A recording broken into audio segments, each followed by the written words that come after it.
Hello बच्चों, let's see the question. The question says, which of the following can act as an oxidizing as well as reducing agent? So हमें बताना है कि कौन से यहाँ पे जो कंपाउंड्स गिवन है ये ऑक्सीडाइजिंग और रिड्यूसिंग एजेंट दोनों ही शो कर सकते हैं।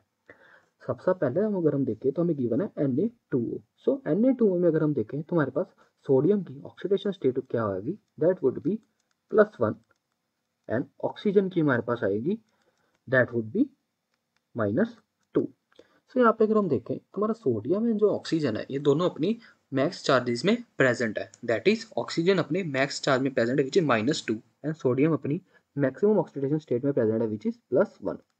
सो ये दोनों ही हमारे पास अपनी मैक्सिमम स्टेट्स में प्रेजेंट होने के कारण कुछ एक किसी भी तरह का एजेंट शो नहीं कर पाएंगे। सो हमारा ए ऑप्शन तो गलत होगा।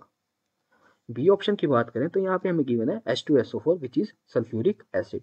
सो हमें पता है जो सल्फ्यूरिक एसिड होता है it is a very strong oxidising agent, क्योंकि यहाँ पे हमारे पास जो सल्फर प्रेजेंट है ये अपनी सबसे मैक्सिमम ऑक्सीडेशन में प्रेजेंट है विच इज +6, जिसके कारण ये बेस्ट ऑक्सीडाइजिंग एजेंट भी कहा जाता है। हमारा बी ऑप्शन भी गलत होगा। सी ऑप्शन में हमें नाइट्रिक एसिड गिवन है जहाँ पे हमारा नाइट्रोजन +5 ऑक्सीडेशन स्टेट में प्रेजेंट है, that is maximum oxidation state. So ये भी हमारे पास काफी स्ट्रॉन्ग ऑक्सीडाइजिंग एजेंट होगा। डी की अगर बात करें तो यहाँ पे हमें गिवन है HNO2। अगर हम अपने HNO2 में नाइट्रोजन की ऑक्सीडेशन स्टेट देखें तो यहाँ पे हमारे पास आती है दैट इज +3। तो यहाँ पे अगर हम देखें तो नाइट्रोजन की हमें +3 ऑक्सीडेशन स्टेट आ रही है जो कि एक इंटरमीडिएट ऑक्सीडेशन स्टेट है फॉर नाइट्रोजन।